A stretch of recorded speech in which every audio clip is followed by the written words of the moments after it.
Now 76 degrees on the WJZ Outback. We had a round of powerful storms. Some of you had some damage yesterday. Others of you didn't. Same chance here for today with another alert day. Here are the storm reports that we received. And remember, there are some that haven't been reported too. So there are some storm debris out on the highways here this morning. So give yourself a little extra time. Angela Foster will have the latest on that and any other disruptions here on the roadways here this morning. But looking forward, it could be another busy afternoon and evening of strong to severe storms. And with today's storms, we have another risk of flash flooding and the risk of very intense lightning, what we saw yesterday. Luckily, nobody was struck. When you hear thunder roar, go indoors. That is our phrase to remember. If you can hear thunder, you're close enough to be struck by lightning. Hot and muggy before the storms come on in here. So another hot day where you need to beat the heat, but not as bad as yesterday. We have some storm chances into the weekend, but much of the time will not be raining. The best chance will be during the afternoon and evening hours. So we're under that severe weather risk, a level 2 of 5. Another round of strong to severe storms as early as this afternoon. I think damaging wind gusts and flash flooding are our two greatest threats. Now, that being said, there's going to be a lot of intense lightning, especially areas in and around the Beltway and communities south. So we'll watch that very closely. But even in the northeastern Maryland, we still could have a few isolated severe storms. And there is the isolated risk of a tornado for today as well. But like I said, I think flash flooding, if you see floodwaters, turn around. Don't cross them. Right now, everything is nice and calm. We like to see that. 84 in Rosedale is your feels like temperature. It's warm and humid in the Inner Harbor. Very sticky. Bad hair day today. 74 degrees, Ellicott City. 75 in Owings Mills. First alert radar is quiet for now.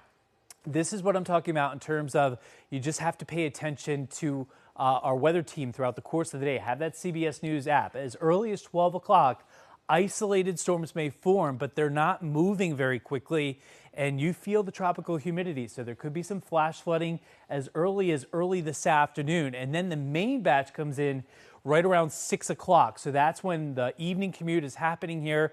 Expect slow roads. There could be some road closures or disruptions in areas with flash flooding or down tree and power lines here. 7 o'clock, storms are moving off to the east. And then tomorrow, I'm not expecting nearly as many storms. We'll finally start to kind of get out of this very active pattern. On your corner, I think it's going to be a very busy day in Anne Arundel and Howard counties. This is where I expect the heart of the severe weather. 90 in Columbia today, 88 in Glen Burnie, 88 Rivera Beach, even in Baltimore City. Keep a close eye to the sky. Cool off at those city pools if you can, or if you can beat the heat and the air conditioning, that is a good measure here. Beach forecast, if you're thinking about that here over the weekend, looking good with temperatures in the 80s. You may dodge a shower or storm on Friday. On a Wednesday, a little deja vu.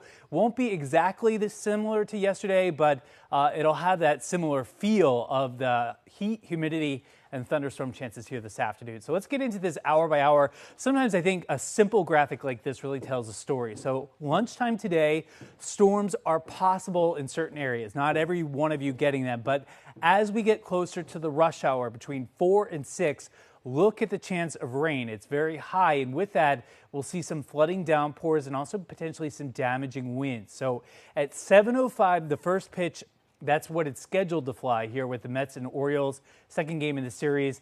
They may have trouble getting that game in, especially the start of it. There may be another game delay, or they may even postpone this one. So we'll have to see how this weather situation unfolds. The reason why today looks even more active is there's such a lot of tropical humidity.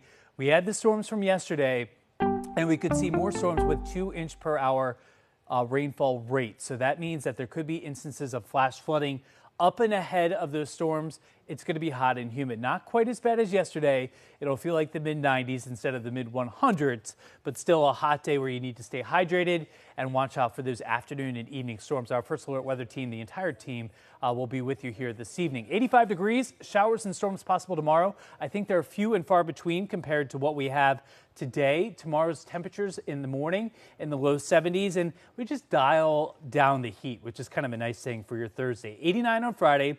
Saturday, still my pick of the weekend. I think just maybe a stray afternoon storm or two. Sunday, I expect storms to become more widespread later in the day. Highs near 90 degrees. Looks like we'll finally start to dry out here by Tuesday of next week.